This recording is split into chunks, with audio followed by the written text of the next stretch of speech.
ആലപ്പി അഷറഫ്. മലയാളികൾക്ക് വളരെ സുപരിചിതമായ ഒരു പേരാണ് ആലപ്പി അഷറഫ്. മലയാള സിനിമ ചരിത്രത്തിന് ആലപ്പി അഷറഫ് എന്നുള്ള പേര് നീക്കിവെച്ചിട്ട് നടന്നു പോകാനാവില്ല.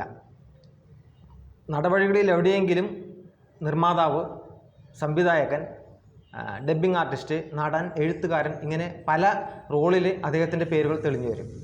അദ്ദേഹം വളരെ നാളുകൾക്ക് ശേഷം വീണ്ടും ഒരു സിനിമ സംവിധാനം ചെയ്യുകയാണ്. അതിൻ്റെ പേരാണ് അടിയന്തരാവസ്ഥക്കാലത്തെ അനുരാഗം. ആ സിനിമയുടെ വിശേഷങ്ങൾ അറിയാൻ വേണ്ടിയാണ് നമ്മളിവിടെ ഒത്തുകൂടിയിരിക്കുന്നത്. അപ്പോൾ അദ്ദേഹത്തോട് അതിനെപ്പറ്റി നമുക്ക് ചോദിക്കാം. അതിനു മുമ്പ് ചെറിയൊരു അതിൽ നിന്ന് വിട്ടുനിന്നിട്ട് ഒരു ചോദ്യം. അതായത് ആലപ്പി അഷറഫ് എന്നുള്ള പേര് കേൾക്കുമ്പോൾ തന്നെ നമ്മുടെ മനസ്സിലേക്ക് വരുന്നത് ഒരു ചിരി നിറഞ്ഞ മുഖമാണ്. നമസ്കാരം. ആലപ്പി അഷറഫ് എന്ന് പറഞ്ഞാണെങ്കിൽ മലയാളികൾക്ക് ആ മുഖം പരിചിതമാകുന്നത് എപ്പോഴും ചിരിച്ചുകൊണ്ടിരിക്കുന്ന ഒരു മുഖമാണ്. ഈ ചിരി മലയാളികളെ കൊടുകൂടി ചിരിപ്പിച്ച ആലപ്പി അഷറഫിൻ്റെ മനസ്സിൽ തളം കെട്ടി കിടക്കുന്ന, നിറഞ്ഞു കിടക്കുന്ന തമാശകൾ ചിരിയായിട്ട് പുറത്തേക്ക് വരുന്നതാണോ? അല്ല, ചിരി നമ്മൾ സന്തോഷം കൊണ്ട് ചിരിക്കുന്നത് ആയിരിക്കില്ല. ഒരു പുഞ്ചിരി എപ്പോഴും മുഖത്തുള്ളത് നല്ലതാണ്. പക്ഷേ ഒരുപാട് വേദനകളും നീറുന്ന പ്രശ്നങ്ങളും ഒക്കെ ഉള്ള സാധാരണ ഒരു മനുഷ്യനാണ് ഞാൻ. അപ്പോൾ ഈ പടത്തിലും, ഈ അടിയന്തരാവസ്ഥക്കാലത്ത് അനുരാഗം എന്ന് പറയുന്ന പടത്തിലും അതുപോലെ നൊമ്പരങ്ങളും വേദനകളും സ്നേഹവും പ്രേമവും എല്ലാം ഒരു കാലഘട്ടത്തിൻ്റേതായതുണ്ട്. ആ കാലഘട്ടം ഇന്നത്തെ തലമുറ കാണാത്ത ഒരു കാലഘട്ടമാണ്. അത് ഒരു എനിക്ക് തോന്നുന്നു 1975 ശേഷമുള്ള ഇന്ദിരാഗാന്ധിയുടെ അടിയന്തരാവസ്ഥ. ഒരു 77 ആ കാലഘട്ടങ്ങളിൽ പ്രണയം എന്ന് പറഞ്ഞിട്ടുണ്ടെങ്കിൽ കാമുകിമാർക്ക് നേരിട്ട് കാണാനുള്ള സൗകര്യങ്ങൾ കുറവായിരുന്നു, ആശയവിനിമയത്തിനുള്ള സാധ്യതകൾ കുറവായിരുന്നു. അപ്പം കത്തെഴുതി കാത്തിരുന്നൊരു കാലമൊക്കെ. അപ്പം ആ കാലത്തിൻ്റെ പ്രണയകഥയാണല്ലോ നമ്മൾ ഇതിൽ പറയാൻ പോകുന്നത്. അതിനെക്കുറിച്ചൊന്ന് ശരിക്കും താങ്കൾ പറഞ്ഞ കറക്റ്റാണ്. ആ കാലഘട്ടം എന്ന് പറഞ്ഞാൽ ഞാൻ കൂടി കടന്നുപോയ കാലഘട്ടമാണ്. എൻ്റെ കോളേജ് കാലഘട്ടമാണ്. ഞാൻ 75-ലാണ് കോളേജിൽ പഠിക്കുന്നത്, കോളേജിൽ നിന്ന് ഇറങ്ങുന്നത്. ഞാൻ കോളേജിലുള്ളപ്പോഴാണ് ഈ അടിയന്തരാവസ്ഥ പ്രഖ്യാപിക്കുന്നത്. അത് ഞാൻ കോളേജ് ആർട്സ് ക്ലബ് സെക്രട്ടറിയൊക്കെയാണ്. അപ്പോൾ അതിന് മുമ്പ് ഞാൻ 70 തൊട്ട് കോളേജിലുണ്ട്. ഞാൻ പറയുന്ന കാലഘട്ടത്തിൽ അന്നും അങ്ങനെ തന്നെയായിരുന്നു. നമ്മുടെ ബുക്കിൽ വെച്ച് ഒരു ലവ് ലെറ്റർ തരും, അതുകൊണ്ട് കാമുകനെ ഏൽപ്പിക്കും. എനിക്കൊക്കെ ഒരുപാട് കിട്ടിയിട്ടുണ്ട് അങ്ങനെ. അത് നമ്മൾ ആ ബുക്ക് ധൃതി വെച്ചിട്ട് ഇത് കൊണ്ടുപോകും. വീട്ടിൽ കൊണ്ടുപോയി ഇത് തുറന്ന് ആദ്യം ബുക്കിലെ മറ്റു കാര്യങ്ങളൊന്നുമല്ല, ഇതെടുത്ത് നോക്കി വായിച്ചിട്ട് പിന്നെ നമ്മളതിന് മറുപടി എഴുതി അതേ ബുക്ക് വെച്ചിട്ട് ഈ ബുക്ക് തിരിച്ചു കൊടുക്കും. അങ്ങനെ കോളേജിൽ അങ്ങനെ ഒരു സംഭവം ഉണ്ടായിരുന്നു. പല സാധനങ്ങളിൽ വെച്ചാണ്. ഇപ്പം നമ്മുടെ കഥയിലും അതുപോലെ തന്നെ കുറേ മറ്റ് സാധനങ്ങളുടെ കൂടെ ഈ എഴുത്തുകൂടെ വെച്ച് കൊടുക്കുന്നൊരു സാഹചര്യമുണ്ട്. ഈ എഴുത്ത് അത് മാത്രമല്ല, സാധാരണ എഴുതാനൊന്നും പ്രത്യേകിച്ചൊന്നും ഇല്ല പറയാനും കാരണങ്ങളും. പക്ഷെ അതിനകത്ത് കുറേ സാഹിത്യവും കുറേ ഇതെല്ലാം കൂടെ ചേർത്ത് ഒരുക്കി വലിയ ഒരു ഭാവനയൊക്കെ ചേർത്ത് അങ്ങോട്ട് കൊഴുപ്പിക്കും. കൊഴുപ്പിച്ച് അങ്ങനത്തെ എഴുത്തുകളാണ് കൂടുതലും വന്നുകൊണ്ടിരുന്നത്. കാരണം ഞങ്ങളെല്ലാം കൂട്ടുകാരുടെ എഴുത്തൊക്കെ അങ്ങോട്ടും ഇങ്ങോട്ടൊക്കെ വായിച്ചിട്ടുണ്ട്, മനസ്സിലാക്കിയിട്ടുണ്ട്. അത് വെച്ച് ആ അനുഭവം വെച്ചിട്ട് ഇന്നത്തെ തലമുറയ്ക്കൊന്നും അവർ കണ്ടാൽ ഒരു പക്ഷേ അവർ വിശ്വസിക്കില്ല ഇങ്ങനെയൊക്കെ എഴുതുമെന്ന് പറഞ്ഞാൽ. ഇന്ന് അങ്ങനെ ഒരു പ്രണയം ആലോചിക്കാൻ പോലും ഒരിക്കലും. നമ്മൾ ആ ഒരു പ്രണയ ലേഖനം ഈ സിനിമയിൽ ഞാൻ വായിക്കുന്നുണ്ട്. ഇന്നത്തെ തലമുറ വിചാരിക്കും ഇതൊക്കെ എന്താ ഇവർക്ക് ഭ്രാന്താണ്, ഇങ്ങനെയൊക്കെയാണ് എഴുതുന്നതെന്ന് വിചാരിക്കും. ശരിക്കും അത് ഞങ്ങൾ ഉണ്ടാക്കിയെടുത്തതല്ല, അതുണ്ടായിരുന്നതാണ് അങ്ങനെ എഴുതിയിരുന്നത്. മനസ്സിലായില്ലേ? അപ്പോൾ അത് പല സംഭവങ്ങളും ഇതിലെ തലമുറയ്ക്ക് അവിശ്വസനീയമായിരിക്കും. അതുകൊണ്ടാണ് ഞാൻ പറഞ്ഞത് ഇതൊക്കെ വന്ന് കാണണം, ഇത് കണ്ട് മനസ്സിലാക്കണം ഈ തലമുറ. അന്നത്തെ ന്യൂജൻ എന്തൊക്കെയാണ് ചേരുന്നതെന്ന് ഇന്നത്തെ ന്യൂജൻ കാണണം. ഒപ്പം അന്നത്തെ ഉണ്ടായിരുന്നവർ ഇന്ന് ജീവിച്ചിരിക്കുമ്പോൾ അവർക്കൊന്ന് അയവിറക്കാൻ, അവർക്ക് ഓർമ്മയിൽ കൊണ്ടുവരാനൊക്കെ ആയിട്ട് ഒരു മഹാസംഭവമാണ് ഇതിനകത്ത് ഒരുക്കിയിരിക്കുന്നത്. ഒരു കഥയിലൂടെ, ഒരു ചെറിയ നടന്ന കഥയുടെ അടിസ്ഥാനപ്പെടുത്തിയാണ് പോകുന്നത്. പക്ഷെ പല ഇൻസിഡൻറ്റും 100% നടന്നിട്ടുള്ളതാണ്. ഞാൻ അതിനെ നേരിട്ട് ബോധ്യപ്പെട്ടിട്ടുള്ളതും നടന്നിട്ടുള്ളതുമായ കാര്യങ്ങളാണ് പല രീതിയിൽ ഞങ്ങൾ ഇതിനകത്ത് അവതരിപ്പിച്ചിരിക്കുന്നത്. ഇന്നത്തെ തലമുറ അങ്ങനെ ഒരു അനുരാഗം അനുഭവിക്കുന്നില്ല എന്നാണോ തോന്നുന്നത്? ഇന്ന് എല്ലാം മാറിയില്ലേ? അടിമുടി സിനിമ മാറിയതുപോലെ തന്നെ അടിമുടി എല്ലാം മാറി. പ്രണയമൊക്കെ അന്നൊക്കെ ഒരു ദേഹത്തിങ്ങനെ തൊടുക എന്ന് പറഞ്ഞാൽ പോലും അന്നത്തെ സിനിമകളിൽ ഇങ്ങനെ ചന്ദ്രനെയൊക്കെ ചൂണ്ടിക്കാണിച്ച് നായകൻ പാടും. അപ്പോൾ ഒന്ന് കൈ തൊട്ടാൽ തന്നെ തിയേറ്ററിൽ ഭയങ്കര പ്രശ്നമാണ് തോളത്ത് വെച്ചാൽ. ഇന്നതാണ്. ഇന്ന് ലിപ് ലോക്കും പച്ചത്തെറിയും ഒക്കെ എന്തെല്ലാമാണ് പറയുന്നത് സിനിമയിലല്ലേ. എല്ലാ കാലം അങ്ങ് മാറിയില്ലേ? അന്നൊക്കെ ഇപ്പം ഒരു ഈ സിനിമയിൽ പറയുന്ന അശ്ലീല പദം പോലും നമ്മളിന്ന് പറയുന്നത് ചിലതല്ല എന്ന് പറയുന്നത് അതുപോലും ഇന്ന് സാധാരണമായി മാറിയിരിക്കുകയാണ്. മനസ്സിലായില്ലേ? ഇപ്പം നമ്മൾ പണ്ടൊക്കെ അങ്ങനത്തെ ഒരു വാക്ക് ഉപയോഗിക്കത്തില്ല. ഇപ്പം മൈര എന്ന് പറയുന്ന ഒരു വാക്ക് നമ്മുടെ എൻ്റെ ഒന്നും കാലത്ത് വലിയ തെറിയ പോലെയാണ് കണ്ടിരുന്നത്. ഇന്ന് നായികയൊക്കെ നായകനടുത്ത് പോടാ മൈര എന്നൊക്കെ പറയുന്ന ഒരു സീൻസ് നമുക്ക് കാണാം സീനിൽ യൂട്യൂബിലൊക്കെ അല്ലേ, ശരിക്കും കാണാം. അപ്പൊ പ്രണയം ശരിക്ക് മനസ്സിൽ നിന്ന് ശരീരത്തിലേക്ക് മാറിയോ, കാലം മാറ്റിയോ? ഉറപ്പായിട്ടും. ഇന്ന് അതൊന്നും ഇനിയും കൂടുതൽ അടുത്ത് വരും. ഇനിയിപ്പം നമ്മളിപ്പോൾ കാണാൻ പോകുന്നത് എൻ്റെ ഒരു ഇതനുസരിച്ച് നമ്മൾ വിദേശത്തൊക്കെ പോകുമ്പോൾ കാണുന്ന റോഡിലൊക്കെ പരസ്യമായിട്ട് ഇങ്ങനെ നിന്നുകൊണ്ട് ചുംബനങ്ങളൊക്കെ കൊടുക്കുന്ന സംഭവങ്ങളുണ്ടല്ലോ, അതിങ്ങനെ ആയായി വരുന്നുണ്ട്. ഒന്നും ഒരു വിഷയമല്ലാതാവും. ലാസ്റ്റ് നമ്മൾ കണ്ട മൈൻഡ് ചെയ്ത പണ്ടൊക്കെ ആണെങ്കിൽ അന്ന് ആള് കൂടിയാണ് അവിടെ പോലെ ജനം കൂടുമാണ്. അതെ, അത് കാണുക വലിയ ആണെന്നൊക്കെ വലിയ പ്രശ്നങ്ങളാണ് അത്. അവർ സംസാരിക്കാൻ ആണും പെണ്ണും കൂടെ സംസാരിക്കുന്ന പോലും വലിയ ഇഷ്യൂസാണ്. അത് ആ കാത്തിരുന്ന് കാണുന്നതിന് ഒരു ഭയങ്കര സുഖമുണ്ട്. പക്ഷേ ഞങ്ങളുടെയൊക്കെ കോളേജ് കാലത്ത് കുറച്ചുകൂടെ മാറ്റങ്ങൾ വന്നുകൊണ്ടിരുന്ന ഒരു കാലഘട്ടത്തിലാണ് ഞാൻ കടന്നു വന്നത്. അന്നത്തെ കുറച്ചുകൂടെ സംസാരിക്കാനും മാറി കോളേജിലൊക്കെ ഇരുന്ന് സംസാരിക്കുകയൊക്കെ ചെയ്യുമായിരുന്നു ആ സമയത്ത്. അപ്പം ആ കാലഘട്ടത്തിൽ ഒരു കഥ ഇപ്പോൾ ഈ പുതിയ കാലഘട്ടത്തിൽ എടുക്കാൻ തോന്നിയതിൻ്റെ കാരണം എന്താ? അല്ല, ഇത് കഥ ശരിക്കും ഒരു ചെറിയ ഇൻസിഡൻറ്റ് നടന്ന ഒരാൾ ആ കഥാപാത്രം നമ്മുടെ മനസ്സിൽ വന്നപ്പം ഞാൻ പറഞ്ഞു അത് ഇന്നത്തെ കാലത്ത് ആക്കി പറഞ്ഞാൽ അത് ചിലപ്പോൾ അവിശ്വസനീയമായിട്ട് തോന്നും. ഞാൻ പറഞ്ഞ ഒരു കാര്യം ചെയ്യാം, ആ കഥ അങ്ങനെ തന്നെ പോട്ടെ, ആ കാലഘട്ടത്തിൽ നടന്നതായിട്ട് തന്നെ വരട്ടെ. അപ്പോൾ അടിയന്തരാവസ്ഥയും കാര്യങ്ങളൊക്കെ നടന്നുകൊണ്ടിരിക്കുന്ന കാലഘട്ടത്തിലാണ്. അപ്പോൾ ശരി, ഈ അടിയന്തരാവസ്ഥ എന്നൊക്കെ പറയുമ്പോൾ പെട്ടെന്നൊരു ഇതിനൊരു പൊളിറ്റിക്കൽ ബാക്ക്ഗ്രൗണ്ട് ഉണ്ടോ, രാഷ്ട്രീയമാണോ പറയാൻ പോകുന്നത്? അങ്ങനെ നമുക്ക് അതിലൊന്നുമില്ല.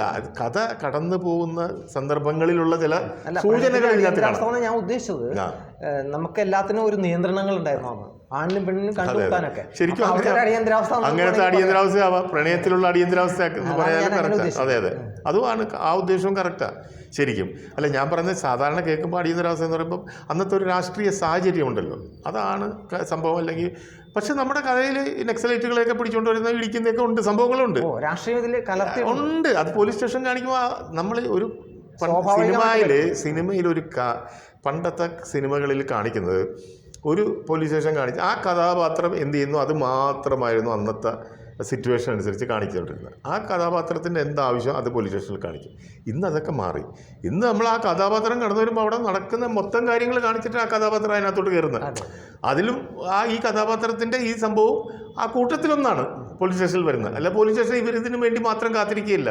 ഇവർ വരാനും ഇവരുടെ കാര്യം കേൾക്കാനും വേറെ ലോകത്ത് ആരുമില്ല, ഒറ്റ മനുഷ്യനില്ല. അതല്ല, ഇന്ന് കാണിക്കുമ്പോൾ അവിടെ ചുറ്റുപാട് ആളുകളുണ്ട്, വേറെ ആളുകൾ പരാതിയായിട്ട് വരുന്നുണ്ട്, വേറെ ആളുകളെ കൊണ്ടുവരുന്നുണ്ട്, പ്രതികളെ കൊണ്ടുവരുന്നുണ്ട്, അങ്ങോട്ടും ഇങ്ങോട്ടും വിലങ്ങ് വെച്ച് കൊണ്ടുപോകുന്നുണ്ട്. അപ്പോൾ സിനിമ മേക്കിംഗ് അതൊക്കെ നമ്മൾ അതുപോലെ എടുത്തിട്ടുണ്ട്. ഇപ്പം നമ്മുടെ ഒരു ഇതിനകത്ത് തന്നെ കാലഘട്ടം 2 സംഭവങ്ങൾ നമ്മൾ പറയുന്നുണ്ട്. ഒന്ന് 75 കാലഘട്ടം, പിന്നെ വരുന്നത് 80-82 കാലഘട്ടം. ഇത്ര അകത്ത് നടക്കുന്ന കഥയാണ് വരുന്നത്. അപ്പോൾ നമ്മൾ ആദ്യം ഈ കാലഘട്ടം മനസ്സിലാക്കാൻ വേണ്ടി ഈ ഒരു സിനിമയുടെ പരസ്യം വരികയാണ് തിയേറ്ററിൽ, ഇതിനകത്ത് സിനിമയിൽ. അതായത് ആ സിനിമ പരസ്യം പോകുന്നത് നമ്മുടെ പിക്നിക് എന്നുള്ളൊരു സിനിമ ഉണ്ട്, അത് 75 റിലീസ് ചെയ്ത കസ്തൂരി മണക്കുന്ന കാളവണ്ടിയിൽ വലിയ പോസ്റ്ററൊക്കെ കെട്ടി അങ്ങനെ ഉണ്ടാക്കി നമ്മൾ ആ 6 ഷീറ്റ് പോസ്റ്ററൊക്കെ പ്രിൻ്റ് ചെയ്തു. നമ്മൾ പ്രൈം മിനിസ്റ്ററിൻ്റെ ഒക്കെ തല വെച്ച് പ്രിൻ്റ് ചെയ്ത് 2 സൈഡിൽ ഒട്ടിച്ച് മറ്റേത് ചെയ്ത് ചെണ്ടയൊക്കെ കൊട്ടി. അപ്പോൾ ആ കാലമാണ് നമ്മൾ ആദ്യം തുടങ്ങുന്നത്. പടം തീരുന്ന സമയത്ത് നമ്മളിതിനകത്ത് ഒരു കാലം കാണിക്കുന്നുണ്ട്. അന്ന് മാരുതി 800 ഇറങ്ങിയ കാലം. അപ്പോൾ നമ്മളതിലാണ് പടം ഫിനിഷാവുമ്പോൾ കാണിക്കുന്നത്. ഒരു കല്യാണം, അവിടെ ആ വണ്ടിയാണ് അലങ്കരിച്ച് വെച്ചത്. ആ കാലഘട്ടം ഇങ്ങനെ സിമ്പിളായിട്ടാണ് നമ്മൾ മനസ്സിലാക്കിയെടുക്കണം. അത് ഓഡിയൻസ് അത് മനസ്സിലാവും. ഇന്നത്തെ പിള്ളേർക്കാണ് കാലഘട്ടം ചിത്രീകരിക്കാൻ വിഷമിക്കേണ്ടി വന്നിട്ടുണ്ടോ? ഒരുപാട് ഹോംവർക്ക് കണ്ടമാനം ചെയ്ത്. പിന്നെ നമുക്കൊരു സാധാരണ പോലെ അൺലിമിറ്റഡ് ഫണ്ടൊന്നുമില്ല, നമുക്കൊരു ലിമിറ്റേഷൻസ് ഉണ്ട്. ആ ലിമിറ്റേഷനിൽ നിന്നിട്ട് ഞാൻ മാക്സിമം ചെയ്തിരിക്കുകയാണ്. നമ്മൾ അതിന് ചെയ്ത പണിയെന്ന് വെച്ചാൽ നമ്മൾ ഈ കഥയിലേക്ക് കൊണ്ടുവരേണ്ട കാര്യങ്ങളെയൊക്കെ നമ്മൾ ഒരുക്കി. ആദ്യമേ എന്തൊക്കെ വേണം, ഏതൊക്കെ സാധനങ്ങൾ വേണം, എന്തെല്ലാം വേണം. അന്നത്തെ കാലത്ത് അംബാസഡർ വേണം, ഫിയറ്റ് വേണം, അന്നത്തെ സ്കൂട്ടർ വേണം, കാളവണ്ടികൾ വേണം, അല്ലെങ്കിൽ ഇങ്ങനത്തെ സംഭവങ്ങളൊക്കെ ഒരുപാട് കാര്യങ്ങൾ വേണം. ചെറിയ ഇതുപോലത്തെ നിസ്സാര ഐറ്റംസ്. നമ്മൾ വിചാരിക്കും ഒരു സൈക്കിൾ റിക്ഷ ആണ്, ഒരു സൈക്കിൾ റിക്ഷ കാണുന്നേ ഉള്ളൂ. ആ സൈക്കിൾ റിക്ഷ കൊണ്ടുവരണമെങ്കിൽ ഇവിടെ നിന്ന് എറണാകുളത്ത് ഉള്ള സൈക്കിൾ റിക്ഷ എടുത്തിട്ട് കൊല്ലത്തെ ലൊക്കേഷനിൽ ഒരു ലോറി അറേഞ്ച് ചെയ്യണം. ആ ലോറി 30,000-30,000 രൂപ അതിന് മാത്രം, ട്രാൻസ്പോർട്ടേഷന് മാത്രം. ഒരു സൈക്കിൾ റിക്ഷ അന്നത്തെ കാലത്ത് ഈ സൈക്കിൾ റിക്ഷ എന്ന് പറയുന്നത് 1000 രൂപ 1500 കൊടുത്ത് പുതിയ സൈക്കിൾ റിക്ഷ അതുപോലെ ആക്കി ഞാൻ പറയണം. അതുപോലെ എക്സ്പെൻസ് ഒക്കെ അതിലോട്ട് കൊടുത്തിട്ട് ഞങ്ങളുടെ ആഡംബരമൊക്കെ കട്ട് ചെയ്തു.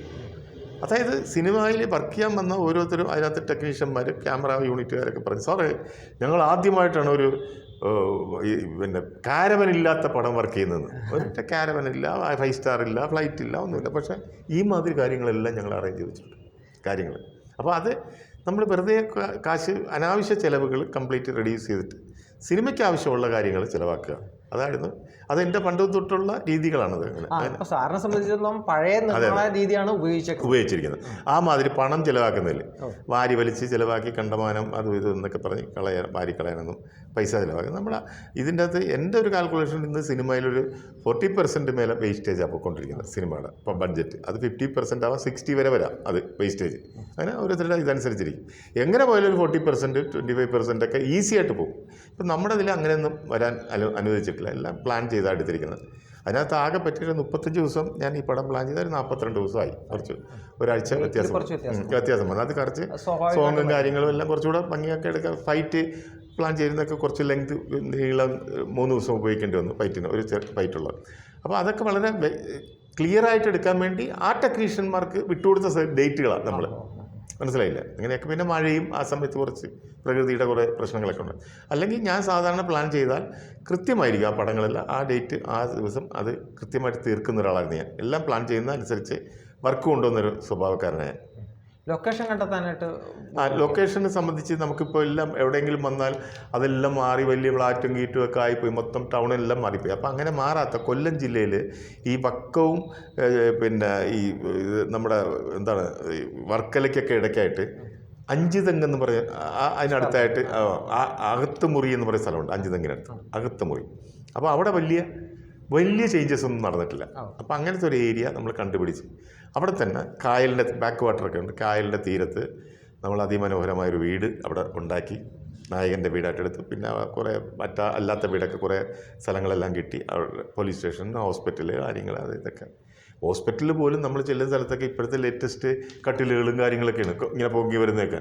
അതൊന്നും വന്നില്ലല്ലോ. അപ്പോൾ നമുക്ക് അങ്ങനത്തെ കട്ടിലുകൾ കാര്യങ്ങളൊക്കെ നമ്മൾ ഹോസ്പിറ്റലിൽ സെറ്റ് ചെയ്യേണ്ടി വന്നു. ആ മാതിരി കാര്യങ്ങൾ. പോലീസ് സ്റ്റേഷനൊക്കെ അതുപോലെ കായലിൻ്റെ തീരത്തൊരു പോലീസ് സ്റ്റേഷൻ ഉണ്ടാക്കി സെറ്റിട്ട് ഒരുപാട് കാര്യങ്ങൾ. ടൈപ്പ് റൈറ്റിംഗ് ഇൻസ്റ്റിറ്റ്യൂട്ട് എന്ന് പറഞ്ഞാൽ ഇന്നത്തെ പിള്ളേർ കണ്ടിട്ടില്ലാത്ത സാധനമാണ്. അല്ല, നമ്മൾ ടൈപ്പ് റൈറ്റിംഗ് മിഷ്യൻ പോലും കിട്ടാൻ പാടാണ്. അപ്പം ഞാൻ ഒരു മിഷ്യൻ വെച്ചിട്ട് എവിടെന്നെങ്കിലും സംഘടിപ്പിച്ചിട്ട് ഞാൻ ആർട്ട് ഡയറക്ടർ പറയും ബാക്കിയെല്ലാം മോൾഡ് ഉണ്ടാക്കാൻ പറയും. ഒരു 5-8 പേര് അതിൻ്റെ പുറകിലൊക്കെ ഇരിക്കുന്നത് ടൈപ്പ് ചെയ്യുന്നത്. പക്ഷേ ഞങ്ങൾക്ക് ഒരു സ്ഥലത്ത് ഒറിജിനൽ 30 മിഷ്യൻ സൂക്ഷിച്ചിരിക്കുന്ന ഒരാൾ ഇന്നും അതുപോലെ തന്നെ തുടച്ച് വൃത്തിയാക്കി സൂക്ഷിച്ച് അങ്ങനെ വെച്ചിട്ടുണ്ടായിരുന്നു. അത് കണ്ടുപിടിച്ച് അവിടെ പോയി കുട്ടികളൊക്കെ ഇരുത്തി ടൈപ്പ് റൈറ്റിംഗ് ഇൻസ്റ്റിറ്റ്യൂട്ടൊക്കെ അന്നത്തെ കാലത്ത്.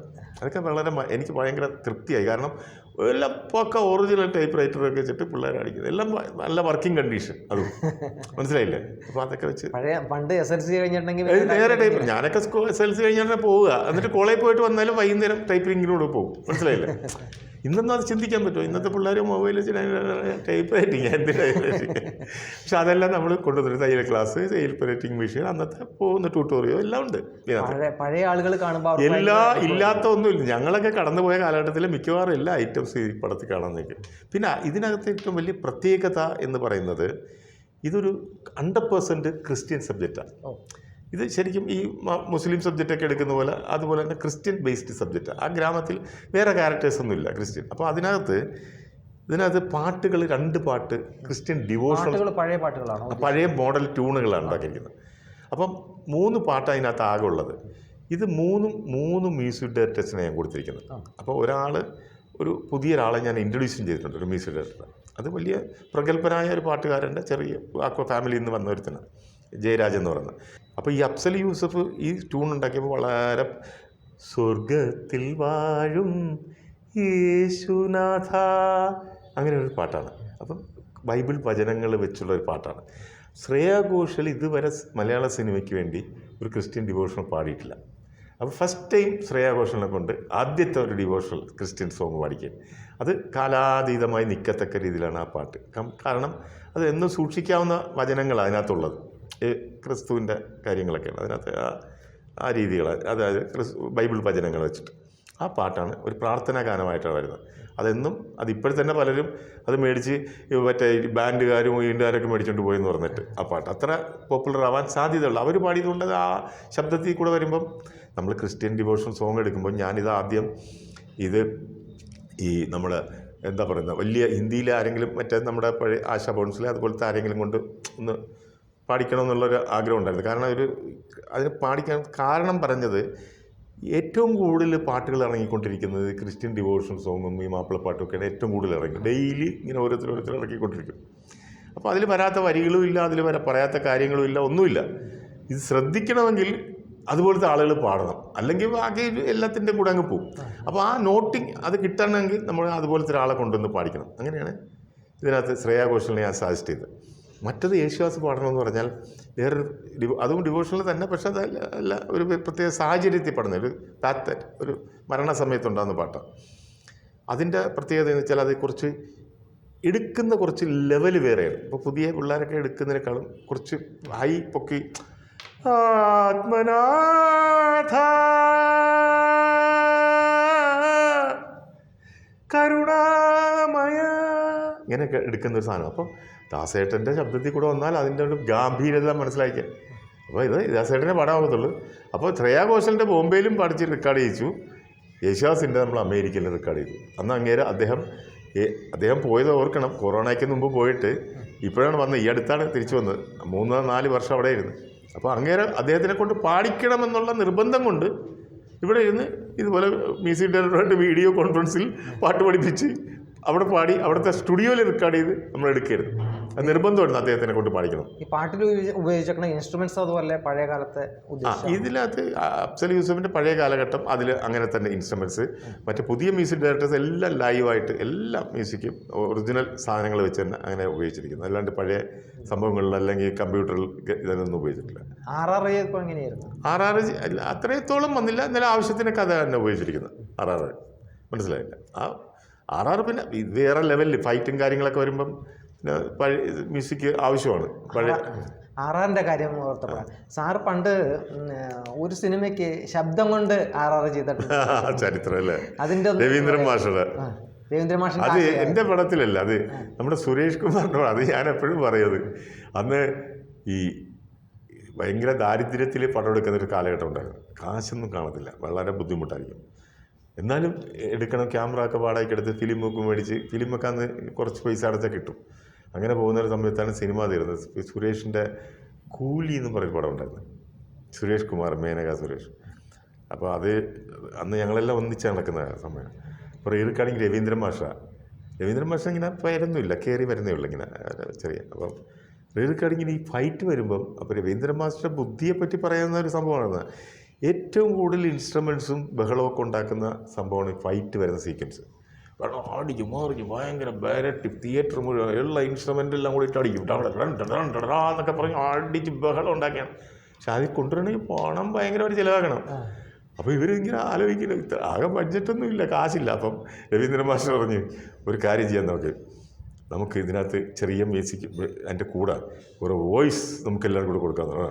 ഈ അടി ഇങ്ങനെ നടക്കുമ്പോൾ സൗണ്ട് കൊടുക്കുമ്പോൾ ഓ ബം ബം ബം ബാം ബാം ബം ബം ബം, ഒരു 10 പേര് ഒന്നിച്ച് പറയുമ്പോൾ ബം ബം ബം ബാ എന്ന് പറയും. അതുപോലത്തെ അതെങ്ങനെ എടുത്തത് ആ പടത്തിൽ. അത് ഭയങ്കര ഇതിനേക്കാളും രസമായിരുന്നു. അത് മ്യൂസിക് ഭയങ്കര ചെയ്യിച്ചത്. അത് അങ്ങനെ ഒരു സംഭവം ഞാൻ പണ്ട് പറഞ്ഞിട്ടുണ്ട്. അതാണ് നിങ്ങൾ ഓർത്തിപ്പോൾ പറഞ്ഞത്. അത് അങ്ങനത്തെ ഒരു സംഭവത്തിൽ എന്തെങ്കിലും ഉപയോഗിച്ചിട്ടുണ്ടോ? അല്ല, ഇതല്ല അങ്ങനെ. അന്നത്തെ ദാരിദ്ര്യമൊന്നും ഇന്നില്ലല്ലോ. ദാരിദ്ര്യം കൊണ്ടല്ല, അല്ല അന്ന് കാശില്ലാത്തോണ്ട് ചെയ്താണ് ഇത്. ദാരിദ്ര്യം കൊണ്ട് അതൊരു വെറൈറ്റി ആയി. പക്ഷേ ഇംഗ്ലീഷ് പടത്തിലൊക്കെ അങ്ങനെ വരാറുണ്ട്. ചില പടത്തിലൊക്കെ പിന്നീട് കാണുമ്പോൾ അറിയാം, ഇങ്ങനെയൊക്കെ ആക്കുമ്പോൾ അവർ വിത്ത് വോയിസ് കൂടെ കൊടുക്കും ഫൈറ്റ് ചെയ്യുമ്പോൾ. ഇപ്പം വേറെ പിന്നെ ഇപ്പോഴത്തെ കാലത്ത് പല ഫൈറ്റിലും വേറെ ഓരോ മറ്റേ ബോക്സിങ്ങിൻ്റെ മറ്റേ എന്താണ് ഫൈറ്റ് മറ്റേ ഇതിലില്ലേ, ആ ഫൈറ്റിൻ്റെ വോയിസും സാധനങ്ങളും എല്ലാം കയറ്റിയിടുകയാണുണ്ടല്ലോ. നമ്മുടെ ശരിക്കുള്ള ഫൈറ്റൊക്കെ ഉണ്ടല്ലോ യൂട്യൂബിലൊക്കെ വരുന്നത്, ആ വോയിസൊക്കെ ഇട്ട് എല്ലാം മാറ്റങ്ങൾ വന്നുകൊണ്ടിരിക്കുകയല്ലേ ഇപ്പോൾ. ഇത് പറയുമ്പോൾ വേറൊരു കാര്യം കൂടി ഞാൻ ഓർക്കുന്നത്, സാറ് ജയൻ സാറിന് വേണ്ടിയിട്ട് അതെ, എല്ലാവരും ആദ്യം അറിയേണ്ട കാര്യം ഈ ജയൻ്റെ ഡബ്ബിങ്ങിനാണ് എന്നെ. അത് മറച്ചു വെച്ചിരുന്നു. അത് കാരണം അത് മറച്ചു വെക്കേണ്ട കാര്യം ഉണ്ടായിരുന്നു, അതുകൊണ്ടാണ് മറച്ചു വെച്ചത്. കാരണം അത് അന്നത്തെ കാലഘട്ടത്തിൽ നിങ്ങൾ ആലോചിക്കണം, ഇപ്പം ജയൻ മരിച്ചിട്ട് ഇപ്പം 40 വർഷം കഴിഞ്ഞു അല്ലേ, 43 വർഷം ഒക്കെ ആവുന്നു. അപ്പോൾ ആ കാലഘട്ടത്തിൽ നിങ്ങൾ ആലോചിക്കണം, അന്ന് അദ്ദേഹം മരിക്കുമ്പോൾ 4 പടങ്ങൾ ഡബ് ചെയ്യാനുണ്ട്. കോളിളക്കം, ആക്രമണം, അറിയപ്പെടാത്ത രഹസ്യം, മനുഷ്യമൃഗം. ഇത് അദ്ദേഹത്തിൻ്റെ ശബ്ദത്തിലൂടെ വെളിയിൽ വന്നാലേ ഈ സാമ്പത്തിക ഇതെല്ലാം ഉണ്ടാവുള്ളൂ. വേറൊരാൾ കയറി ഏറ്റവും പ്രാധാനം എന്ന് പറയുന്നത് ജയൻ്റെ വോയിസാണ്. അദ്ദേഹത്തിൻ്റെ ശരീരത്തിനോടൊപ്പമുള്ള ഗാംഭീര്യമുള്ള പൗരുഷത്തിൻ്റെ ശബ്ദമാണ് അദ്ദേഹത്തിൻ്റെ. അത് എടാ മോനെ എന്ന് ഇപ്പോൾ വിളിക്കുന്ന പോലെ ഡേ പയ്യൻ എന്ന് വിളിച്ചാൽ അതിനൊരു വ്യത്യാസമാണ്. മുഴക്കമുള്ള ഗർജനത്തിൻ്റെ ശബ്ദം പോലെയോ അത്ര ശബ്ദമാണത്. അന്ന് അത് ചെയ്യാൻ ഞാനല്ലാതെ രണ്ടാമതൊരു ഓപ്ഷനില്ല, വേറൊരാൾ കേരളത്തിലില്ല. അങ്ങനെ മിമിക്രി അങ്ങനെ കാണിക്കുന്ന ഒരാൾ കേരളത്തിലില്ല, ശബ്ദം മനസ്സിലായില്ലേ? അപ്പോൾ അവരെന്നെ കണ്ടെടുത്തു, എന്നെ കൊണ്ട് ചെയ്യിച്ചു. അവരുടെ ഒറ്റ ഡിമാൻഡായിരുന്നു, ഞാൻ ചോദിച്ച പണം തന്നു. ഒറ്റ ഡിമാൻഡേ ഉള്ളൂ, രഹസ്യമായിരിക്കണം. ആ രഹസ്യമായിരിക്കണം എന്ന് പറയുമ്പോൾ നമ്മളിങ്ങനെ നോക്കും. അപ്പോൾ അവർ പറയാം മറ്റൊന്നും കൊണ്ടല്ല, ഇത് നമ്മൾ നിങ്ങളുടെ സൗണ്ടാണെന്ന് അറിഞ്ഞ് നിങ്ങളിപ്പോൾ പോയി പറഞ്ഞാൽ വെളിയിലെല്ലാവരും അറിയുമ്പോൾ അവർ മുൻവിധിയോടെ ഇരുന്ന് കാണും. ഇത് ജയൻ കൊള്ളാം, പക്ഷേ ജയൻ്റെ ശബ്ദം അത്ര എന്നൊക്കെ പറഞ്ഞ് ആളുകൾ അങ്ങനെയാണ് ചിന്തിക്കുന്നത്. അപ്പോൾ അതില്ലാത്തതുകൊണ്ട് ആരും അറിഞ്ഞില്ല, എല്ലാവരും ജയൻ്റെ തന്നെ എന്ന് വിചാരിച്ച് അങ്ങ് സന്തോഷത്തോടെ കൈയടിച്ചിട്ട് പോയി. എത്രയോ പതിറ്റാണ്ട് കഴിഞ്ഞാണ് ഞാനത് വെളിപ്പെടുത്തിയത് എൻ്റെ ശബ്ദമാണെന്ന് പറയുന്നത്. വെളിപ്പെടുത്താനുള്ള കാരണം എന്താ? അതൊക്കെ കാലങ്ങൾ കഴിഞ്ഞപ്പോൾ 2, 3, 20 വർഷം 30 വർഷം കഴിയുമ്പം പിന്നെ അത് മറച്ചു വെച്ചിട്ട് കാര്യമുണ്ടോ? എല്ലാവരും അതിൻ്റെ സംവിധായകരും നിർമ്മാതാക്കളും എല്ലാം മരിച്ചു, എല്ലാം പോയി, എല്ലാവരും കഴിഞ്ഞ് കാലമൊക്കെ മറന്ന് ഇരിക്കുമ്പോഴാണ് അത് ശരിക്കും അത് ജയൻ്റെ കുടുംബത്തിൽ നിന്ന് തന്നെയാണ് അത് ഉയർന്നു വന്നത്. അവസാന സിനിമകൾ അദ്ദേഹമെല്ലാം ചെയ്തത് വേറൊരു ഡബ്ബിങ് ആളാണ് ചെയ്തതെന്ന് പറയുമ്പോഴാണ് ഞാൻ രംഗത്ത് വന്നത്. ഞാൻ പറയും ഇത് ഞാനാണ് അതിൻ്റെ ഉത്തരവാദി. അപ്പം പടം ഇങ്ങനെ വിജയിച്ചു വരുമ്പോൾ സാറിന് തോന്നിയിരുന്നോ ഒന്ന് പറയാമായിരുന്നു എന്ന്? അതൊക്കെ തോന്നിയിരുന്നു, പക്ഷെ അത് പറയാൻ തോന്നിയെങ്കിലും പിന്നെ അങ്ങ് വിട്ട്. കാരണം അത് പറഞ്ഞാൽ അവർക്ക് അത് ബുദ്ധിമുട്ടാവും. അത് ഞാൻ ഉണ്ടാക്കാൻ പാടില്ല. നമ്മളിപ്പം സിനിമയെ സ്നേഹിച്ചാൽ ഒരു ബിസിനസ് അല്ലേ അത് ചെയ്യാൻ പാടില്ല. അവരല്ലാതെ പറയത്തില്ലല്ലോ നമ്മുടേത്. രഹസ്യമായി വെക്കണമെന്ന് പറഞ്ഞ് രഹസ്യമായിട്ട് വെച്ചു. അതൊക്കെ നമ്മുടെ ഒരു ആ വിശ്വാസമാണ്. ഇന്നും ആ വിശ്വാസത്തിൻ്റെ കാര്യം പറയുമ്പോൾ ഞാൻ വേറൊരു കാര്യം കൂടെ പറയാം. ഈ പടത്തിൽ ഞാൻ പറഞ്ഞ ക്രിസ്ത്യൻ ക്യാരക്ടേഴ്സാണ്. ഇതിനകത്ത് ഞാൻ മാക്സിമം പുതിയ ആൾക്കാർക്ക് ചാൻസ് കൊടുത്തിട്ടുണ്ട്. പുതിയ ക്യാമറമാനാണ്, നിങ്ങൾ കണ്ടു നോക്ക് പടത്തിൽ ക്യാമറ വർക്ക്. പുതിയ ആർട്ട് ഡയറക്ടറാണ്, നിങ്ങൾ കണ്ടു നോക്ക് ആർട്ട് വർക്ക്. പുതിയ നായകനാണ്, പുതിയ നായികയുടെ കൂട്ടുകാർ, ആ പുതിയ പിന്നെ എന്താണ് ലിറിക് റൈറ്റർ, പുതിയ കഥ, എല്ലാം പുതിയ ആളുകൾ. ഇതെല്ലാം ഞാൻ അവരുടെ കഴിവ് കണ്ടിട്ട് കൊണ്ടുവന്നില്ല. അല്ലാണ്ട് ചുമ്മാ നീ വാ നമുക്ക് അല്ലെങ്കിൽ പണം ലാഭിക്കാൻ അങ്ങനെയൊന്നുമല്ല. എല്ലാം നല്ല പിള്ളേർ, നല്ല കഴിവുള്ള പിള്ളേർ. അപ്പോൾ അങ്ങനെയുള്ള ആളുകളെ സെലക്ട് ചെയ്തുകൊണ്ടിരിക്കുന്ന കൂട്ടത്തിൽ ഇതിനകത്തൊരു ത്രൂ ഔട്ട് വരുന്നൊരു ഫാദർ ക്യാരക്ടറുണ്ട്, പള്ളിയിലെ അച്ഛനാണ്. അപ്പം ഞാൻ ഇവരുടെ പ്രൊഡ്യൂസർമാരായ കുര്യച്ചൻ വാളക്കുഴിയും നമ്മുടെ ടൈറ്റസ് ആറ്റിങ്ങിലെടുത്ത് പറഞ്ഞു, അവർ രണ്ടുപേരും ക്രിസ്ത്യൻസാണല്ലോ, ഞാൻ ഒരു അന്യമതസ്ഥ. ഞാൻ പറഞ്ഞു ഞാനിത് അച്ഛന്മാർ ഒരുപാട് കലാകാരന്മാരെ ഞാൻ ഇതിൽ കാണുന്നു. അസലായിട്ട് പാടുന്ന അച്ഛന്മാർ, മനോഹരമായിട്ട് നൃത്തം ചെയ്യുന്ന അച്ഛന്മാർ, എഴുത്തുകാരച്ഛന്മാർ, നല്ലപോലെ സംസാരിക്കുന്ന അച്ഛന്മാർ, എന്തെല്ലാം കഴിവുള്ള അച്ഛന്മാരിൽ തന്നെ എന്തെല്ലാം കഴിവുള്ള എത്ര ആളുകൾ നടക്കുന്നു. അഭിനയിക്കാനും കാണും ആരെങ്കിലും അഭിനയിക്കാൻ കഴിവുള്ളതെന്ന് പറയും. ഒരാളെ തപ്പിയെടുക്കാമെന്ന് വെച്ചു. അങ്ങനെ തപ്പിയെടുത്ത് ഞങ്ങൾ അന്വേഷണം ആരംഭിച്ചു. സഹകലാച്ചന്മാരെന്ന് പറയുമ്പോൾ ഇങ്ങനെ തൃശ്ശൂർക്കാരനൊരു അച്ഛൻ ഇങ്ങനെ എറണാകുളം രൂപതയിൽ ഇപ്പോൾ ജോലി ചെയ്യുന്ന പോൾ അമ്പുക്കൻ എന്ന് പറയുന്ന വൈദികൻ്റെ അടുത്തെത്തി. അദ്ദേഹം ഒരു പള്ളിയുടെ വൈദികനാണ്, പ്രധാന വികാരിയാണ്. അദ്ദേഹം കണ്ടപ്പോൾ നല്ല ആകാരവടിവുള്ള ഒരു മനുഷ്യൻ, സിനിമയ്ക്ക് പറ്റിയ, നമ്മുടെ കഥാപാത്രത്തിന് പറ്റിയ ഫിഗറും. അദ്ദേഹം പറയാം അഭിനയിക്കാം, പക്ഷേ പെർമിഷനും കാര്യങ്ങളൊക്കെ നേരെ പിതാവിൻ്റെ അടുത്ത്, താഴ്ത്തുങ്ക പിതാവിനെ ഞാൻ പോയി കണ്ട്. പിതാവ് ആദ്യം പറഞ്ഞ് സിനിമ ഞങ്ങളുടെ കയ്യിൽ നിന്നൊക്കെ പെർമിഷൻ മേടിച്ചുകൊണ്ട് പോകും ഷൂട്ടിംഗ് എന്നൊക്കെ പറഞ്ഞ് കൊണ്ടുപോയിട്ട് ഞങ്ങളുടെ സഭയെ കളിയാക്കുക, പള്ളിയെ കളിയാക്കുക, അച്ഛന്മാരെ കളിയാക്കുക. ഒറ്റ സിനിമയ്ക്ക് ഷൂട്ടിങ്ങിന് കൊടുക്കരുതെന്ന് ഞാൻ ഓർഡർ ഇട്ടിട്ട് വന്നിരിക്കുക എന്ന് പറഞ്ഞു. അവൻ്റെ ഇടയ്ക്കാണ് അച്ഛനെ വേണമെന്ന് പറയുന്നത്. വേണ്ട, ഞാൻ വിട്ടില്ല. ഞാൻ പറഞ്ഞ് മനസ്സിലാക്കി കൊടുത്തു. ഇപ്പം നിങ്ങളോട് പറഞ്ഞ പോലെ ഇത് എൻ്റെ ഇതിലുള്ള ഒരു സഹോദര മതമാണ്. ആ മതത്തിലുള്ള നന്മകൾ ഒരുപാടുണ്ട്. അതിനകത്ത് ഒരുപാട് നല്ല കാര്യങ്ങളുണ്ട്. അച്ഛന്മാരായാലും ഒരുപാട് നന്മകളുണ്ട്. ആ കാര്യങ്ങളാണ് ഞാൻ കാണിക്കാൻ ഉദ്ദേശിക്കുന്നത്. ഇതിനകത്ത് ആരെയും കളിയാക്കുകയോ അവരെ അപമാനപ്പെടുത്തുകയോ അപകീർത്തിപ്പെടുത്തുകയോ ഒന്നുമില്ല. ഇതിനകത്ത് ഒരു ഡിവോഷണൽ സോങ് പാടിയിരിക്കുന്നത് ശ്രേയാ ഘോഷാൽ എന്ന് പാടി, യേശുദാസ് പാടിയിട്ടുണ്ട്, ഇത് പാടിയിട്ടുണ്ട്. ഇങ്ങനെയാണ് ഞാൻ ഉദ്ദേശിക്കുന്നത്. ആ പിതാവ് എന്നെ വിശ്വാസത്തിലെടുത്തു. കറക്റ്റാണ്. അതാണ് ഞാൻ പറയുന്നത്. നമ്മൾ ജയൻ്റെ എന്ന് പറയാത്തതിൻ്റെ കാരണം പറയത്തില്ല. അത് നമ്മുടെ ഒരു വ്യക്തിപരമായ നമ്മുടെ ഒരു ഇതാണ്, നമ്മുടെ നമ്മുടെ ഒരു ഇതാണ്, എന്താ പറയുന്നത്, സ്വഭാവത്തിൻ്റെ ഒരു ഇതാണ്. അതുകൊണ്ട് ആ പിതാവ് നമ്മളെ വിശ്വാസത്തിലെടുത്തു. മനോഹരമായിട്ട് അച്ഛൻ അഭിനയിച്ചു. മറ്റച്ഛന്മാർ 2 പേരെ കൂടെ അഭിനയിപ്പിച്ചിട്ടുണ്ട് ലാസ്റ്റ് സീനിൽ. ഒറിജിനൽ അച്ഛന്മാരാണ്. ഇതിനകത്ത് അവസാനം വരുന്ന അച്ഛന്മാരെ കാണിക്കുന്ന 3 അച്ഛന്മാർ ഒന്നിച്ചു നിന്നൊരു അത് 3 യഥാർത്ഥ പുരോഹിതന്മാരാണ്. അത് കാരണം ആ സീനൊക്കെ ഭംഗിയായിട്ട് നമുക്ക് അതിൻ്റെ രീതികളൊക്കെ അവർ കറക്റ്റായിട്ട് പറഞ്ഞു തരുന്നതാണ്. എനിക്ക് കുറച്ച് ഗുണങ്ങളും കിട്ടി. അപ്പം ഞാൻ പറഞ്ഞ അങ്ങനെ ഞങ്ങൾ കണ്ടെടുത്തിരിക്കുകയാണ്. ഇപ്പം ഞാൻ ഈ പടത്തിൻ്റെ വർക്കുകളും കാര്യങ്ങളും ഇതിൻ്റെ ഓടുവോ ഇല്ലയോ എന്നൊക്കെ ഉള്ള വേറൊരു സംഭവമാണ്. അത് നമ്മുടെ ഇതുപോലെ ഇരിക്കും, ഭാഗ്യവും നമ്മുടെ ആളുകളുടെ ഇഷ്ടപ്പെടുന്നത്. പക്ഷെ ഇത് കണ്ടിട്ട് ഓടിയാലും ഓടിയില്ലെങ്കിലും നല്ലൊരു സിനിമ തരാമെന്ന് പറയും ഒരാൾ എനിക്ക് വേണ്ട ഒരു അഡ്വാൻസ് വന്ന് ഒരു പടം തുടങ്ങാൻ വേണ്ടി. ഇപ്പോൾ അതിൻ്റെ വർക്കും ഞാൻ ആരംഭിക്കാൻ പോവുക, പുതിയ പടം. അപ്പം ഞാൻ ആ പുതിയ പടം പറയാൻ കാരണം ഞാൻ ഇതായിട്ട് പറയുന്നതല്ല, ആ പടത്തിൻ്റെ ജോലികൾ ചെറുതായിട്ട് തുടങ്ങിയിട്ടുണ്ട്. ആ പടത്തിലും ഞാൻ ഇത് തന്നെ ചെയ്യാൻ പോകുന്നത്. അതായത് ഇത് ഓടിയാലും ഓടിയില്ല എന്നുള്ള വിഷയം പുതിയ ആളുകളെ കൊണ്ടുവരും. വളർന്നു വരുന്ന കലാകാരന്മാരെ സഹായിക്കുക, അതെൻ്റെ ഒരു ധർമ്മമായിട്ട് ഞാൻ എടുക്കുകയാണ്. അതിലാണ് നീങ്ങുന്നത്. അത് ഞാൻ 100% ഞാൻ ആ ചലഞ്ച് ചെയ്ത് പറയുന്നു. ഒരിക്കലും ഞാൻ ഇവരുടെ ഒന്നും പുറകെ വലിയ താരങ്ങളുടെ പുറകെ എനിക്ക് ഡേറ്റ് ഇതാ, ഞാനൊരു പടം എടുത്തോട്ടെ, ഞാൻ രക്ഷപ്പെടട്ടെ എന്നും പോയില്ല. പകരം കഴിവുള്ള നല്ല കഴിവുള്ള പാട്ടെഴുതാൻ പാടാൻ കഴിവുള്ള ക്യാമറ കഴിവുള്ള അല്ലെങ്കിൽ എന്ത് തൊഴിലായിട്ട് സിനിമയുടെ കഴിവുണ്ടാവണം. എനിക്കത് ബോധ്യപ്പെടുകയും വേണം. എൻ്റെ ഇപ്പോൾ ഒരു നടന്മാരെല്ലാവരും കൂടെ ഇപ്പോൾ എൻ്റെ അടുത്ത് ചാൻസ് ചോദിക്കാൻ തുടങ്ങിയിട്ടുണ്ട്. ഇങ്ങനെ പറഞ്ഞു പറയണം ഒരുപാട് പേര്. ഞാൻ ഈ ചാൻസ് കൊടുക്കുന്നത് എൻ്റെ കഥാപാത്രത്തിന് നിങ്ങൾ കറക്റ്റാണോ എടുത്തിരിക്കുന്നത്.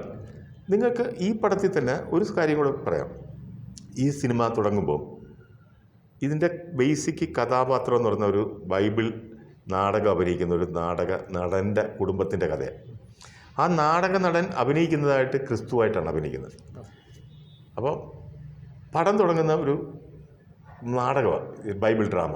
ആ ബൈബിൾ ഡ്രാമ സാധാരണ എന്തെങ്കിലും സീക്വൻസ് മറ്റ് സീക്വൻസൊക്കെ നമ്മൾ ചേർത്താലും അത് തുടങ്ങുന്ന തിരുവത്താഴമാണ്, ലാസ്റ്റ് സപ്പർ.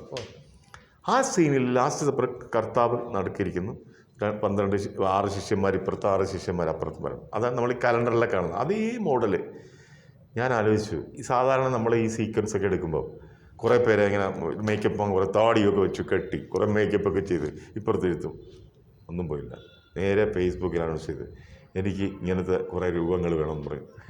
1000കണക്കിന് ഫോട്ടോകളും കാര്യങ്ങളും ഇത്രയും താടിയുള്ളവർ ഇങ്ങനെ വളർന്നവർ ഇങ്ങനെ വളർന്നവരൊക്കെ വന്ന് അതിൽ നിന്ന് 12 പല സ്ഥലത്ത് കാസർഗോഡും കണ്ണൂരും ഒക്കെ എല്ലാം സെലക്ട് ചെയ്ത് നിങ്ങൾ ആ പടം കാണുമ്പോൾ കാണാം. ഒരു മേക്കപ്പ് എന്ന് പറയുന്ന സാധനം അവർക്ക് ആ റോമ ഡ്രസ്സ് മാത്രം കൊടുത്തിട്ടുണ്ട്, ഇൻക്ലൂഡിങ് ക്രിസ്തുവായിട്ട് അഭിനയിച്ചാൽ അത് അദ്ദേഹത്തിന് തിരഞ്ഞെടുത്ത ഇതുപോലെ രൂപം കണ്ടിട്ട് തിരഞ്ഞെടുത്ത ഏകദേശം അതുപോലെ മുടിയും വളർത്തിയിട്ടുണ്ട് പുള്ളി, അതുപോലത്തെ രൂപമുണ്ട്, ആ ശാന്തതയുണ്ട് മുഖത്ത്, അതെല്ലാം ഉണ്ട്, കുലീനതയെല്ലാം എല്ലാം ഉണ്ട്. അങ്ങനെയുള്ളൊരു സാധനം ഈ ക്രിസ്മസ് സമയത്ത് തന്നെ റിലീസ്. അതുകൊണ്ടാണ് ഈ ക്രിസ്മസ് റിലീസ് എന്ന് പറയുന്നത്. നമുക്കല്ലെങ്കിൽ ഞാൻ പറഞ്ഞു ഈ സിംഹക്കൂട്ടത്തിന്റെ മുമ്പിൽ കൊണ്ട് ഈ ആട്ടുംകുട്ടിയെ ഇട്ട് കൊടുക്കണം ക്രിസ്മസിന് എന്നുള്ള രീതി വന്നപ്പം അല്ല, ഈ ആട്ടുംകുട്ടിയെ എടുത്തോണ്ട് പോക്കോളും ഇടയം വന്ന്, മനസ്സിലായില്ലേ?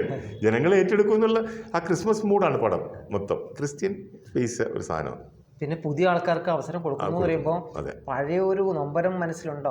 അതൊന്നുമില്ല, സന്തോഷമാണ്. പണ്ട് സാർ നിർമ്മാതാവായിരുന്നപ്പോ ഞാൻ എല്ലാ ശാസന വെച്ചെടുത്തുള്ളൂ. കുഞ്ചാക്കോ ബോബനെ വെച്ചൊരു പടം ചെയ്യാൻ ഉദ്ദേശിച്ചു എന്നൊക്കെ ഉണ്ടായിരുന്നു, അതൊക്കെ ഉണ്ടായിരുന്നു. അത് നടന്നില്ല, അത് അങ്ങനെ പോയി. 2ാമത്തെ പടം. അപ്പൊ അങ്ങനെയുള്ള പ്രശ്നങ്ങള് അതൊന്നുമില്ല. അത് അങ്ങനത്തെ ഒരു ഞാൻ കുഞ്ചാക്കോവിൻ്റെ അനിയത്തി പ്രായം കഴിഞ്ഞപ്പോൾ 2ാമത് അഡ്വാൻസ് കൊടുത്തത് ഞാനായിരുന്നു അന്ന്. പക്ഷെ അത് എന്തൊക്കെയോ കാരണങ്ങൾ കൊണ്ട് ചില സാങ്കേതികം നടന്നില്ല. പിന്നെ ഞാൻ എൻ്റെ പുറകെ പോയില്ല, അതിന് വേണ്ടി മെനക്കെട്ടില്ല. എൻ്റെ അടുത്ത സുഹൃത്തായിരുന്നു പുള്ളിയുടെ അപ്പൻ കുഞ്ചാക്കോവിൻ്റെ. ഞാൻ എൻ്റെ വളരെ അടുത്ത സുഹൃത്തായിരുന്നു. ഞങ്ങൾ ഡെയിലി ദിവസവും കാണലും സംസാരിക്കലും അങ്ങോട്ടും ഇങ്ങോട്ടും പോകലും ഒക്കെ ഉണ്ടായിരുന്ന ഒരു.